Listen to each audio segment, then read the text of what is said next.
visittemples.com அப்படிங்கிற ஒரு website வலைதளம் வந்து கோவில்களை பற்றி எல்லா விவரங்களையும் சொல்லும். அந்த கோவிலுக்கு எப்படி சென்றடையலாங்கிறதுக்கு ஒரு கூகுள் வரைபடம் கொடுத்துருக்கோம். அது தவிர வானிலை அறிக்கை எங்கே போகிறதுக்கு ஏற்ற தருணத்தை வந்து காட்டும்.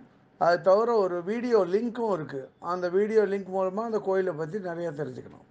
இன்னைக்கு விசிட் டெம்பிள்ஸ் மூலியமாக ஸ்ரீ எழவார் குழலி உடனுரை ஸ்ரீ குற்றம் பொறுத்தவர் கோயில் அல்லது ஸ்ரீ அபராத ரட்சகர் கோயில்னு இதை சொல்லுவா. இந்த கோயிலை பற்றி சொல்ல போகிறேன். இந்த கோவில் வெள்ளாறு நதி அல்லது நீவ நதி கரையில் ஆடுதுறை அப்படிங்கிற ஊரில் அமைஞ்சிருக்கு.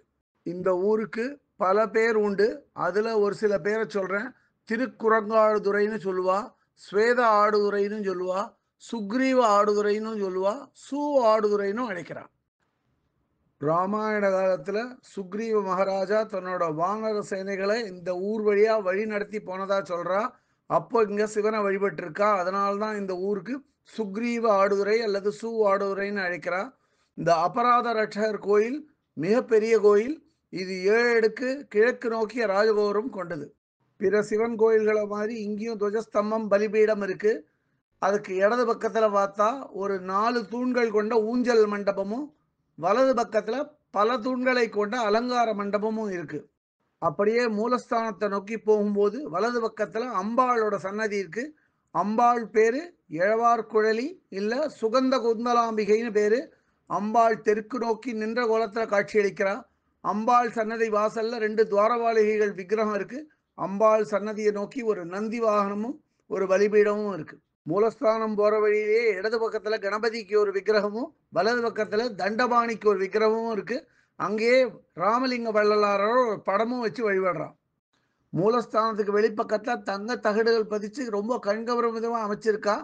மூலஸ்தானத்துல குற்றம் பொறுத்த சிவன் அதாவது அபராத ரட்சகர் கிழக்கு நோக்கி பக்தர்களுக்கு காட்சி தரார். கோஷ்டத்தை சுத்தி நர்ஜன விநாயகர், தக்ஷணாமூர்த்தி, லிங்கோத்பவர் என்னும் அண்ணாமலையார், பிரம்மா, துர்கை, சண்டிகேஸ்வரர் விக்கிரகங்கள்லாம் வச்சிருக்கா. இங்க வந்து 63 நாயன்மார்கள், சப்தமாதா, விசாலாட்சி, காசி விஸ்வநாதர், வள்ளி தேவசேனா சமேத சுப்பிரமணியர், காமாட்சி, வரதராஜ பெருமாள், கஜலட்சுமி, சரஸ்வதி, மீனாட்சி இவர்களுக்கெல்லாம் தனித்தனி சன்னதிகள் இருக்கு. அதே மாதிரி இந்த கோயில்ல தெற்கு நோக்கிய பிள்ளையார் சன்னதியும் அகோர வீரபத்திரருக்கு ஒரு சன்னதியும் இருக்கு. இந்த கோயில்ல தெற்கு நோக்கி அமைஞ்சிருக்கிற நடராஜர் சன்னதியும் மேற்கு நோக்கி அமைஞ்சிருக்கிற பைரவர் சன்னதியும் அதே மாதிரி இங்க அமைஞ்சிருக்கிற சூரிய பகவானோட சன்னதி இந்த கோயிலுக்கு இன்னும் சிறப்பை சேர்ப்பிக்கும். தமிழ் பங்குனி மாசமான 11, 12, 13 தேதிகளில் சூரிய கிரகணங்கள் நேரடியா மூலவர் மேல படும். அந்த நாட்கள்ல இங்க வரும் பக்தர்கள் கூட்டம் கணக்கில் அடங்காது இருக்கும். இந்த கோயிலேயே திருமணங்களும் நடைபெறும். அதை தவிர வாலிகண்டபுரத்தில் அமைஞ்சிருக்கிற ஸ்ரீ வாலீஸ்வரர் கோயில்ல திருமணம் பண்றதா இருந்தாலும் அதை வந்து இந்த கோயில்ல பதிவு பண்ணிக்கிறது தான் முறை. அதுக்கு தகுந்த ஆதாரங்களோட பதிவு பண்ணிட்டா இந்த கோயில்ல வாலிகண்டபுரத்தில் அமைஞ்சிருக்கிற வாலீஸ்வரர் கோயில்ல கல்யாணம் பண்ணிக்கலாம். இங்க அமைஞ்சிருக்கிற நவகிரக சன்னதி இந்த கோயிலுக்கு மற்றொரு சிறப்பை சேர்ப்பிக்கும். இந்த கோயிலோட ஸ்தல விருட்சம் வில்வ மரம் மற்றும் அத்தி மரங்களாகும். இங்க இருக்கிற புஷ்கரணி அல்லது புனித தீர்த்தத்தோட பேரு நீவா நதி. இந்த நீவா நதிக்கு வானர ஸ்நான தீர்த்தம்னு மற்றொரு பேரும் உண்டு.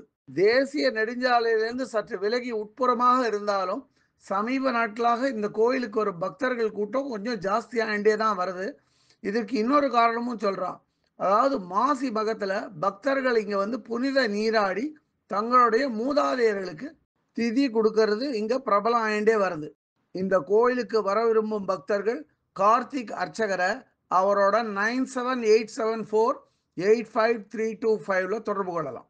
இந்த கோயிலை பற்றிய இதர விவரங்கள் வேணும் அப்படின்னா www.visittemples.com அப்படிங்கிற வெப்சைட்டுக்கு போயிட்டு இந்த கோயிலை பற்றிய எல்லா விவரங்களையும் ஆங்கிலத்தில் வந்து படிக்கலாம்.